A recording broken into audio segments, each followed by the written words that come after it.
Kakashi said in the Naruto Shippuden, when the situation being a ano siya nun, Hokage na siya nun.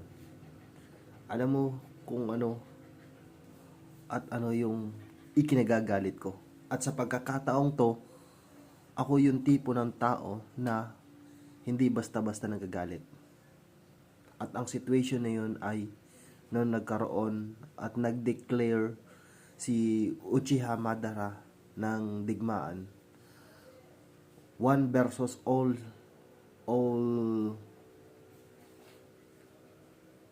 Naruto.